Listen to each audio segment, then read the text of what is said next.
और इस घटना का सफल अनावरण करने वाली पुलिस टीम को 25,000 रुपए का नगद पुरस्कार से पुरस्कृत किया जाएगा। जी जी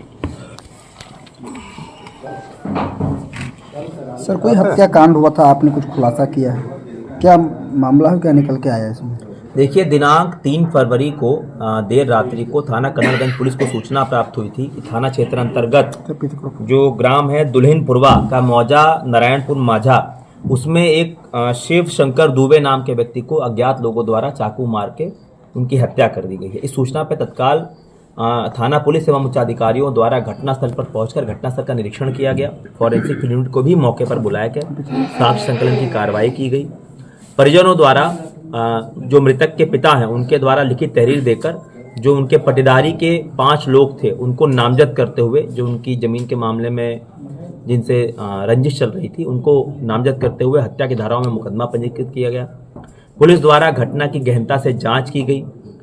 मौके पर जो प्रत्यक्षदर्शी स्वयं को बताया गया, उनके मृतक के छोटे भाई द्वारा, अमरनाथ दुबे के द्वारा, उसके द्वारा यह बताया गया पुलिस को कि वो दोनों भाई रात को खेत पर पानी चलाने जा रहे थे, जब कुछ अज्ञात लोगों के द्वारा उन पर ताबड़तोड़ चाकू से हमला कर दिया गया, जिसमें उनके बड़े भाई मारे गए और वो बचकर खेत से वापस निकल आया और गांव में फिर हल्ला गुहार किया।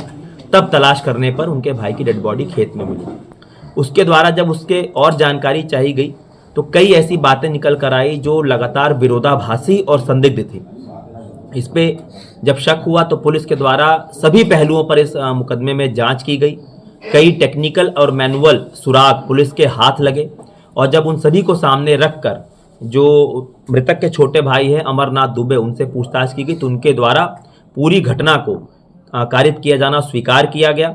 और जो उनसे पूछताछ में पुलिस को जानकारी हुई, जो मुख्य हत्यारोपी इस पूरे प्रकरण में निकल कर आए हैं अमरनाथ दुबे, जो मृतक के छोटे भाई भी हैं, उसके द्वारा बताया गया कि वह पढ़ना लिखना चाहता था। उसने हाई स्कूल की जो परीक्षा है वो गोंडा से पढ़ाई की उसकी पूरी, और इंटर और ग्रेजुएशन उसने इलाहाबाद से किया। उसके उपरांत वह दिल्ली यूपीएससी की कोचिंग करने चला गया। 2 साल वहाँ उसने कोचिंग भी की। उसका ऐसा कहना है कि घर में जो वित्तीय नियंत्रण है पूरे परिवार में, वो इनके बड़े भाई जो मृतक हैं शिवशंकर दुबे, उनका था। और जब भी वो आर्थिक सहयोग मांगता था तो पूर्ण रूप से आर्थिक सहयोग नहीं मिलता था। वो नहीं चाहते थे कि ये पढ़े लिखे या कोई और नौकरी करे, जो कि वो उस पर दबाव डालते थे कि तुम वापस गांव आओ और घर के कामों में ही हाथ बटाओ। इस बात से लगातार वह तनाव में रहता था और क्षुब्ध रहता था। इस बीच लखनऊ आकर भी वो एक नई कोचिंग ज्वाइन करना चाहता था, जिसके लिए 1 लाख रुपए की जरूरत थी। और बार बार इस बात को लेकर जब वो तगादा करता था तो उसको डांट दिया जाता था। इन सभी चीज़ों को लेकर वो तनाव में रहता था और सुनियोजित तरीके से उसने पूरी घटना की ये साजिश रची। और 27 जनवरी को गोंडा से ही कस्बा कनलगंज से उसने एक चाकू खरीदा। 3 दिन बाद 31 जनवरी को उसने एक जगह चक्कू की धार भी तेज कराई, जिसका सीसीटीवी फुटेज भी पुलिस को प्राप्त हुआ। और फिर 3 फरवरी को सुनियोजित तरीके से अपने भाई को रात को वो किसी बहाने से खेत में ले गया और मौका पाकर तबड़तोड़ उसके गले पे वार कर दिया। उसका भाई संभल नहीं पाया और मौके पर ही उसने दम तोड़ दिया।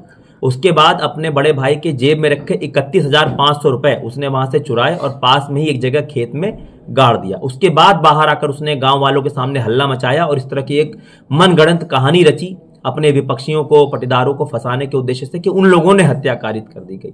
पुलिस के द्वारा पूछताछ के बाद निशानदेही पर वो जो 31,500 रुपए इसने छुपा रखे थे वो भी पुलिस द्वारा बरामद किया गया है। इस प्रकार पूरी घटना का सफल अनावरण करते हुए जिसमें मुख्य हत्या आरोपी है अमरनाथ दुबे, उसे गिरफ्तार करके जेल भेजा जा रहा है। और इस पूरे घटना का अनावरण करने वाली पुलिस टीम को मेरे द्वारा 25,000 रुपए का नकद पुरस्कार से पुरस्कृत किया जा रहा है। सर, कोई इसमें मिर्च का भी प्रयोग किया गया था क्या? ये इतने कागज में इसने मिर्च का पाउडर रखा हुआ था और जैसा कि रात को सुनियोजित तरीके से खेत पर गया था, उसने आंखों में पहले मिर्च झोंकी और जब उसका भाई संभल नहीं पाया तो उसके गले पर तबड़तोड़ वार कर दिया।